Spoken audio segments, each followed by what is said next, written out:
Shalom Bethel family.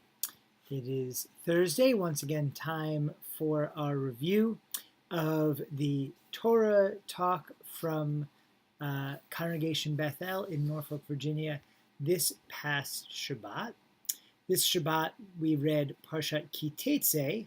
Now moving on towards the middle end of the book of Deuteronomy, and we are going through a whole slew of laws that would govern the Israelites once they enter the land of Israel. The laws are remarkable things, right? Laws take imagination, right? You have to imagine what society is going to be like, what foibles might come up to be stumbling blocks for people, and you create laws in order to help prevent them from falling into them or doing the wrong thing. Imagination is an interesting thing. I was thinking about imagination as I was watching the horrors from Hurricane Harvey that struck this past week. The devastation in Houston has been terrible, and people have been coming to me and asking, Rabbi, how can we help?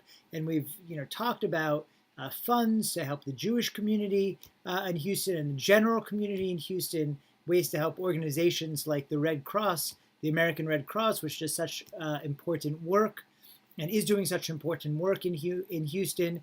The Federation, the Jewish Federation in Houston has a fund, as do the conservative synagogues, many of which have been inundated with water, many of whose congregants and clergy are now homeless. And I read that there's 100,000 homeless just like that in Houston. It's a horrifying number. And I've been impressed by the outpouring of support, and it should be, and we should do everything we can to help. That being said, I find it curious or even disappointing that when something like Harvey strikes, we jump to help. 100,000 people homeless, how can we not? But over the course of the coming winter, at least 5 to 6 times that many will be homeless, will be out in the cold. And most of us won't even give it a second thought. So why is it that we are so quick to jump with compassion, as we should be, when we see a tragedy like Hurricane Harvey, but when we see the ongoing tragedies of homelessness and hunger and lack of access to healthcare and education and injustice going on all around us, that we are able to ignore? Is it the fact that this happened all at once, so it's devastating, maybe? Is it that we can picture ourselves, maybe, like the people, the victims of this hurricane? Boy, it's an act of God. That could happen to me. Of course, the same is true of other homelessness. Most homelessness is caused by mental illness, struggles with mental illness. None of us, sadly, are above being affected by mental illness. But maybe we just don't see ourselves that way. Or maybe it's a lack of imagination. Maybe we really need to get hit over the head, practically literally, with this hurricane in order to have our hearts respond, because we don't imagine what's going on all around us. We need to have it, really flung in our face. When I think about imagination like that, when I think about dreaming of doing better for people, I think of my great-grandfather. You see, this past Shabbat, not only was it just after Hurricane Harvey, but it also was the Shabbat of Labor Day weekend. My great-grandfather, Aaron, was the socialist in my family. He was raised in Lodz. His father was a chassid and sent him to yeshiva, which he loathed. Apparently the rabbis used to smack around the children to discipline them, so he quit. He went off to live a secular life in the city, where he became a silk mill worker. And he joined the Bund, which was a socialist movement, a workers' movement. They were organizing the textile mills in Lodz. And the Bundists lost the battle with the Bolsheviks, famously, as we know, and my great-grandfather, Aaron, got on a boat and came to America And and he moved to Paterson, New Jersey, where there were similar textile mills. And what did he do there? He joined the worker circle, and he helped organize the labor in the mills there to be unionized. Now, sadly, the the term socialism has almost become like a dirty word in America today. And I understand why. You know, socialism in so many ways was corrupted and used for evil, but almost any ism can be corrupted into evil by those with evil intent. But socialism has roots in Judaism, and Judaism has had a powerful influence on socialism. It is not an accident that there were so many Jews involved in the Bolsheviks and the Bundes. It is not an accident that the Jews came to Israel and formed kibbutzim with this socialist dream that they had. And it's no accident that Jews came to America and had a profound influence on the labor movement. Jews that from whom my great-grandfather Aaron inherited the mantle. Jews like Samuel Gompers, immigrants who came here to work, who saw that the workers were in a very unequal position when it came to power dynamics, and who sought to work so that they would be protected. Jews get that imagination, get that idea that we could do better from the Torah. In fact, in this week's Torah portion, multiple psukim about how we treat our workers, even our animals. It says you shouldn't plow with an ox and a donkey together, that it might cause them harm.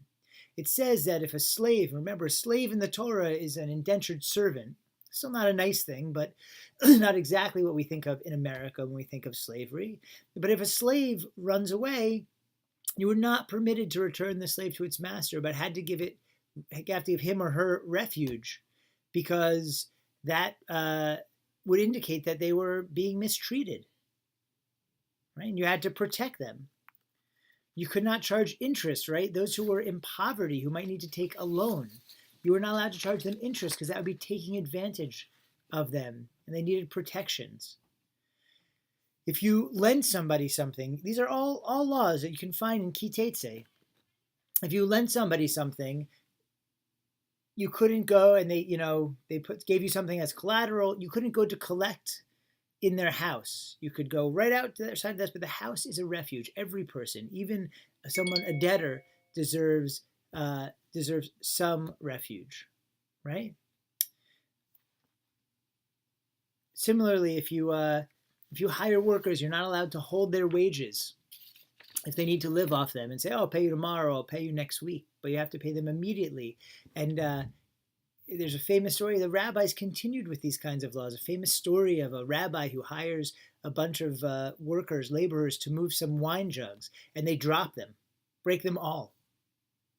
And then they come and they say, "Pay us." He says, "I'm not going to pay you. You broke. I have nothing to pay. What am I going to pay you with? You broke everything I had to sell." And they go to another rabbi and lodge a complaint, and he comes to the rabbi who was the winemaker and says, "You need to pay them." And the rabbi says, "Is this the law?" He says, "No, this is beyond the law. This is more important than the law.